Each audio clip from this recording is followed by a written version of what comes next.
Tonight on Hip on the Spot News.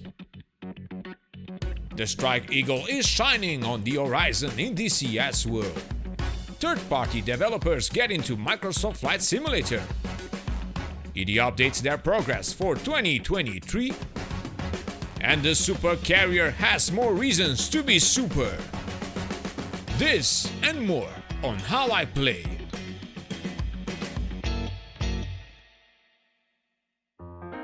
Hello virtual pilots, I am Andre Celesti, and tonight we are going to take a look at the latest news in DCS World. So we all know by now that the Strike Eagle is closing in.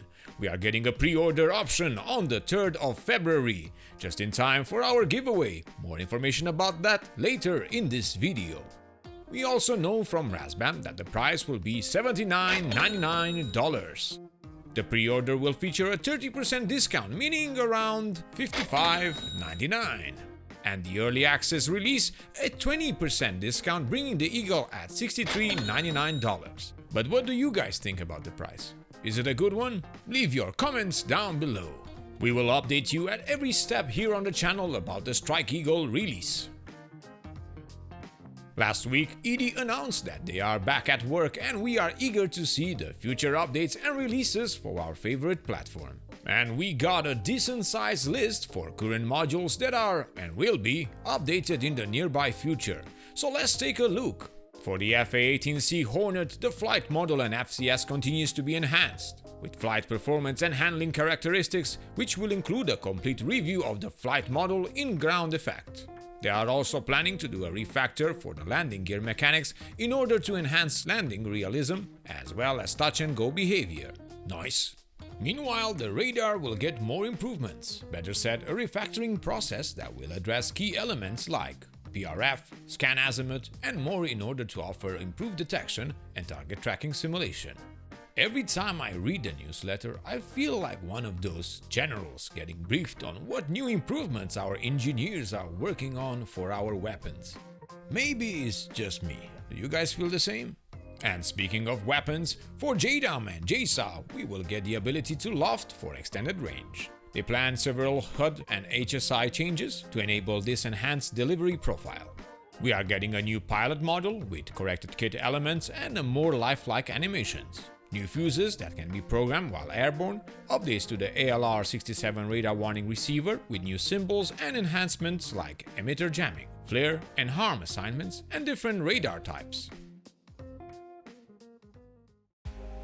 Interesting enough, the INS alignment for the Hornet is on their primary focus list in 2023. More precise, the Carrier INS alignment that allows the aircraft to align based on aircraft carrier acting as the alignment reference source. Do not mistake this as an exclusive focus for the Hornet. The list is full with bug fixing and tuning, external lights, HSI slew function, and further multi-source integration options. We should expect the data transfer cartridge functionality and mummy page. Emotep. Stop that. I'm sorry. Where was I? Right, the DTC. This will allow users to pre-configure mission elements like waypoints and their sequences, data link, countermeasures, weapons, sensors, and more. This is planned for both the mission editor and mission planner. But all of this only after we are getting the DTC functionality for the Viper. And speaking of the Viper, well, with a great last year for this fixed-wing module, ED's goal is to complete all advertised features in 2023. In January this month, we will see the inclusion of the tail hook and alternative landing gear handle. Good stuff. But later in the year, we should expect an improved radar warning receiver to better match its real-world counterpart regarding symbols, tones, and behavior. The final stage of this will be the inclusion of the handoff function with the ability to hear unique radar pulse repetition frequency tones. Same as for the Hornet, that new and improved cockpit pilot model and the radar features, and as mentioned before, the Viper will be the first on the DTC functionality tasking list, getting the data transfer card and data transfer equipment that allow the assignment of steer points, mark points, georeference lines, destination points, and threat points. After which, they will add another DTC DTE element like communication, store inventory, weapons profiles, and so on. After implementing all of this, hopefully in 2023, but you never know as delays can happen, we can expect the improved data link modem or IDM. With this, players will be able to assign Wingman 2, 3 and 4 air-to-air targets using the radar. Other items that will be worked on and worth mentioning are the radar velocity search mode, the digital maneuvering queue, JDAM JSAW loft indication, the sniper ATP targeting pod, and ALE 50-toe decoy. All of this in the future! Moving on with the AA64D Apache, this magnificent module has a lot of work still to be done. The biggest tasks underway are the introduction of the AGM-114L radar-guided Hellfire missile and implementation of the improved data link model that will allow flight members to exchange their location and targets. In parallel to this, ED is also working on the improvement flight model plus stability and control augmentation system, meaning they will continue to refine the SCAS to make flying this aircraft a bit easier, by adjusting the collective channel behavior, tuning the yaw offset, eliminating the roll when ham-fisting the collective, and adjusting the hold modes. Basically, these are ample series of logics for how the flight management computer operates and governs the SCAS. Definitely not an easy task for ED. Now, we know most of you mentioned the FCR back when we talked about year 2023. Don't worry, nobody forgot about it, but keep in mind this is one of their largest tasks for this year. Using this system, we will be able to scan for, detect, classify and queue weapons to both air and ground units, adding more lethality to our Apache.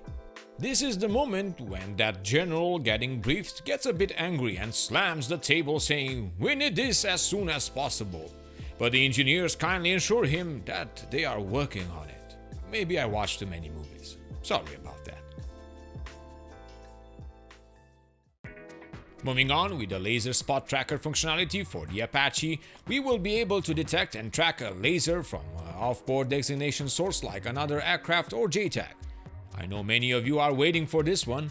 Also, more features like the laser warning receiver. As we know, we currently can detect both radar emissions and missile launches, but it will be able to detect and warn you of being laser designated. And as we know, a laser designation is a good indication that you may have a tank round or laser-guided missiles coming your way. And somewhere in the future, maybe in 2024, we could see the RFI implementation or the radar frequency interferometer that can provide the location of radar emitters in range and azimuth, and the radar jammer that can reduce the effectiveness of these emitters. So quite a list for the Apache. It's going to be an interesting 2023 for this great module, and I am planning a few operations this year all together with George. But before we continue this show, let's hear from our sponsor. VR Rock is offering something we deem right for our community: blue light protection and specialized prescription lenses for your VR headsets. Yes, you heard me right. It's a problem I encountered ever since I started using my VR headset. My friends who wear prescription glasses couldn't enjoy flying in DCS as my headset couldn't safely fit without taking the glasses off. VR Rock will manufacture the lenses according to the prescription information you provide, fitting most VR headsets currently on the market, and will ship it worldwide with the benefit of a tax-free policy. They also include non-prescription eye protection lenses. If you use our Hip Games discount code, you will receive 5% on any order and support our channel in the process. Link is in the video description. And now back to the show. And the A10C2 tank killer was mentioned as well. The ARC 210 radio is nearing its release and will feature UFH and VFH functions with related upfront controller, stat page and com page updates. This will add one ARC 210 radio and remove one of the other two VHF radios. After that, they will add satellite communications into DCS World for all aircrafts where it's available. Alright, not bad. Lastly, they mentioned that the A10C2 is planned to get the DTC and Link 16 functions plus a new cockpit view pilot, but somewhere after 2023, so you know, in the future. And now, dear virtual pilots, let's talk about the Supercarrier. We were wondering about what we can expect this year. It was teased many times before by ED, and we were expecting some information about it. It seems that the Supercarrier has been receiving a lot of work behind the scenes. The Ready Room and Pre-Fly views will provide new functionality never seen before in the DCS product. But in order to complete this, DCS will require the Vulkan API. We were wondering what's the holdup.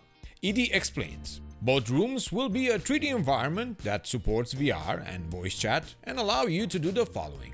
For the Ready Room, you will be able to review your mission briefs, set up your aircraft, view various cameras around the deck, chat with other players, review the mission map, and will feature live sounds from the roof. In the Pre-Fly, let me know if I got it right, we will be able to view the deck below us and check this out.